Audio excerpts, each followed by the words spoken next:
அனைவருக்கும் வணக்கம். வாழ்வில் வெற்றி பெறத் துடிக்கும் மாணவர்களுக்கு மிக முக்கியமான பண்பு விடாமுயற்சி.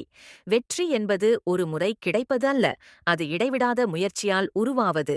ஒரு சிறிய குருவி தனது விடாமுயற்சியின் மூலம் எப்படி ஒரு பெரிய சவாலை முறியடித்தது என்பதை விளக்கும் ஒரு குட்டிக் கதையை இப்போது காண்போம். ஒரு காட்டில் ஒரு பெரிய ஆலமரம் இருந்தது. அந்த மரத்தில் நிறைய பறவைகள் கூடு கட்டி வாழ்ந்து வந்தன. ஒருமுறை அந்தக் காட்டில் கடுமையான புயலும் மழையும் ஏற்பட்டது. மழையின் வேகத்தில் ஒரு சிறிய குருவியின் கூடு கலைந்து கீழே விழுந்துவிட்டது. அந்தக் கூட்டிலிருந்த முட்டைகளும் உடைந்து போயின. மற்ற பறவைகள் எல்லாம், இது இயற்கை, நாம் ஒன்றும் செய்ய முடியாது என்று சோகமாக ஒதுங்கி நின்றன. ஆனால் அந்தச் சிறிய குருவி மட்டும் சோர்ந்து போகவில்லை.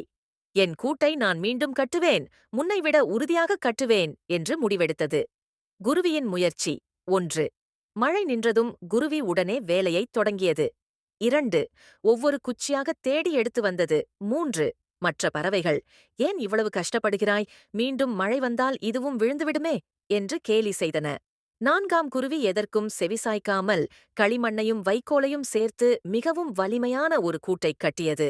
சில நாட்கள் கழித்து மீண்டும் ஒரு பலத்த காற்று வீசியது. மற்ற பறவைகளின் சாதாரண கூடுகள் அசைந்தாடின. ஆனால் இந்தச் சிறிய குருவியின் கூடு மட்டும் அசையாமல் உறுதியாக இருந்தது. குருவியின் உழைப்பையும் புத்திசாலித்தனத்தையும் பார்த்து மற்ற பறவைகள் வியந்தன. இந்த கதையின் நீதி மொரல்: முயற்சியுடையார் இகழ்ச்சி அடையார். வாழ்வில் தோல்விகள் வரும்போது சோர்ந்து போகாமல் அத்தோல்வியிலிருந்து பாடம் கற்றுக்கொண்டு மீண்டும் முயற்சி செய்தால் நிச்சயம் வெற்றி பெறலாம். மாணவர்களுக்கான பாடம்: தேர்வில் மதிப்பெண் குறைந்தாலோ அல்லது ஒரு விஷயம் புரியவில்லை என்றாலோ கவலைப்படக்கூடாது. அந்த குருவியைப் போல எங்கே தவறு நடந்தது என்று பார்த்து மீண்டும் விடாமுயற்சியுடன் படித்தால் உங்களால் சாதிக்க முடியும். இந்த கதையின் மூலம் நாம் அறிவது என்னவென்றால், தடைகள் என்பவை நம்மை வீழ்த்துவதற்கு அல்ல, நம்மைச் செதுக்குவதற்குத்தான். முயற்சி திருவினையாக்கும் என்ற வள்ளுவரின் வாக்கிற்கிணங்க மாணவர்களாகிய நாமும் தோல்விகளைக் கண்டு அஞ்சாமல் இலக்கை அடையும் வரை தொடர்ந்து முயற்சி செய்ய வேண்டும்.